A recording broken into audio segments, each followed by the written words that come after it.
Hello, it's your favorite sports Unc here. Don't forget to hit that subscribe button to join the fastest growing community on YouTube. Remember, Nightcap doesn't happen without you. So please subscribe or you're going to make Ocho cry. Allen Iverson responds to Brian Windhorst saying he wouldn't be as good in today's NBA. Wendy said AI wouldn't be able to average 43 points in today's NBA, and the NBA world came to the defense. Carmelo Anthony said, he tweeted, they will always find a way to discredit. Stay me 7-0. Rob Strickland, please understand the difference between basketball knowledge and entertainment. Why are people giving so much time to non-basketball people? AI would be AI in any era.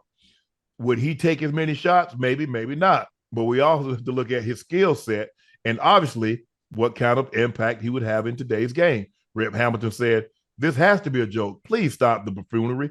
AI would have been AI and got that in any GD era. Hold that. AI said, that's his opinion. I mean, I'm not mad at the man. That's what he thinks of. That's the way you think. I'm not mad at him. God bless him. There's no way I'm going to bash him or be mad or criticize him for the way he thinks. Like, you can't be mad at somebody because they don't agree with you. It is what it is. Yeah. Do you like AI taking the high road? Yeah. I mean, at the end of the day, what's the point of arguing over what ifs and theory, right? And yeah, true. Right. This whole debate has nothing to do with actual facts, right? We're sitting here going and we're talking about facts and this and that, but it's no fact because we can't prove it. We can't prove it. We can't prove it. So we're arguing just to argue for the most part. Great players find a way to be great. No matter what the era is, they're going to adapt. Especially if you are one of those really gifted type of players, which Allen Iverson was, right? So the game is different. The game is more open for him to get through it. There's no big bodies in there that would be hitting on him the whole time, and he gotta, you know what I mean? So he's gonna be at the rim a lot. I mean, so of course he's gonna say I wouldn't average just to keep the argument from going wherever it's gonna go, right? What he has is the players who played with him, defended. That's all he cares about. The guys who played against me, they had to guard me. They knew what type of problem I was. If they say I'm averaging 40, then I don't need to argue with you. Right. True. That's true. So true. Isaiah Thomas believes that Nets legend Stephon Marbury should be in the Hall of Fame. Zeke said, let me say this about Stephon Marbury, right? I'm speaking as a Hall of Famer. Stephon Marbury should be in the Hall of Fame. He's impacted basketball in the United States of America, but then he goes over to China and he's impacted the basketball in China. As a superstar in Chinese Basketball Association, he secured 3 championships, finals MVP, 3-time All-Star selection, while becoming an instant celebrity and a major influence in the country's basketball scene. Should Stephon Marbury be a Hall of Famer? Yes. The quick answer is yes. I don't know why he's not in it by now. Hall of Fame it's what they take into account college. They take into account college, NBA. If you played in the Olympics, if you played, do they take all that into account? Right? I don't know why. Right? I don't because they don't do it in football and baseball. They don't say, well, Shannon, you know what? You had some outstanding numbers in college, so we're gonna bring those numbers into the NFL. They're like, nah, what did you do in the NFL? Yeah, what did you do in the NFL? Like, so what he did in the NBA is Hall of Fame type of numbers. Yeah, he didn't have team success, but I didn't know the Hall of Fame was about team success. I thought it was about how many All-Star games? How many All-Star games did he go to? 2. How many All-NBA teams did he make? 2. Come on, Gil. And y'all putting people in the Hall of Fame for that? Well, hold on. You got to think about the what coach he was on and who is behind. Who is behind? I mean, you're talking about a guy who was averaging, 20 and 9, 20 and 8. He was called the ball hog, averaging 8 assists, 8 and 9 assists a game. He was considered a ball hog with 8.9, 8 assists, 9 assists, right? For his career, he was considered a ball hog. 19-7, played 11, 12, 14 years. Hold on, he played 14 years in the NBA? Yeah, with 5, 6, 7, 8, 9, 10, 11, 12, 13, 14, yeah. And what was his averages? His average is 19-7, 19-7. I don't know, Gil. I don't know if you can put somebody 16, hold on. 16,000 points. Well,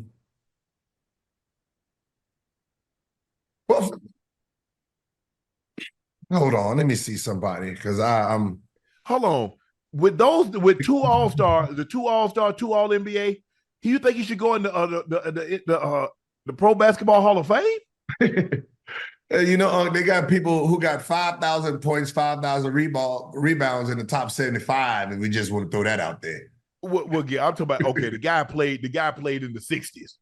I mean, the lead score in the NBA averaged 12 points a game. Gil. Just want to say, you know what I mean? So we can't look at the numbers as the numbers, but we got to you can't judge him based on that era.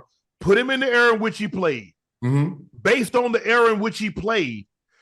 Good. I mean, that's a stretch, man. Damn, and I'm flexible.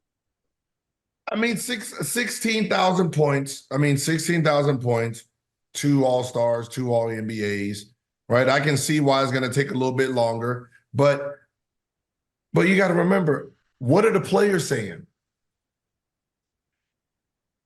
See, this game is not. We're viewing it from the outside of guys who never had to guard him, never played it, never schemed against him, right? Right? Gil, there's a guy. There might have been a guy that shut me down in a game that only had 2 or 3 catches. I don't think we should put his ass in the Pro Football Hall of Fame. No. But there's got like T.O., right? Yeah. Was he first ballot? No. Well, no. Was he supposed to be? Yes. Okay. Right? Yes.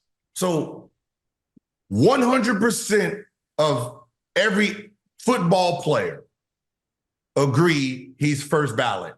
Yes. The writers says other. Stephon, we're gonna put it. We're gonna make that a poll. The writers say otherwise, right? Right.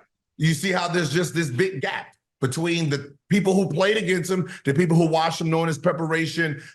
They have 2 different agendas. So for the most part, you're not going to find many players that say he shouldn't be one. Right? I mean, you know what I mean? Like his stats and his accolades, the All-Stars, most of it was popularity. For the most part, you wouldn't say he wasn't a Hall of Fame guard. Like I can't, like even without looking at when you said, I'm like, yeah, he's Hall of Fame. Damn. Yeah, but like when it comes to talent, there's some weaker. Listen, this is how I look at it. He was a main guy for most of his career. There's glorified option 3s and option 2s in the Hall of Fame. Never had responsibility as a number 1 player, and they are Hall of Famers. Could I ask you a question? Do you believe Stephon Marbury, in the history of the game, in the 77-year history, is a top 10 point guard? On all the point guards, is he top 10? And when what? As a point guard. All overall ever? Yes. No, not ever. Top 15.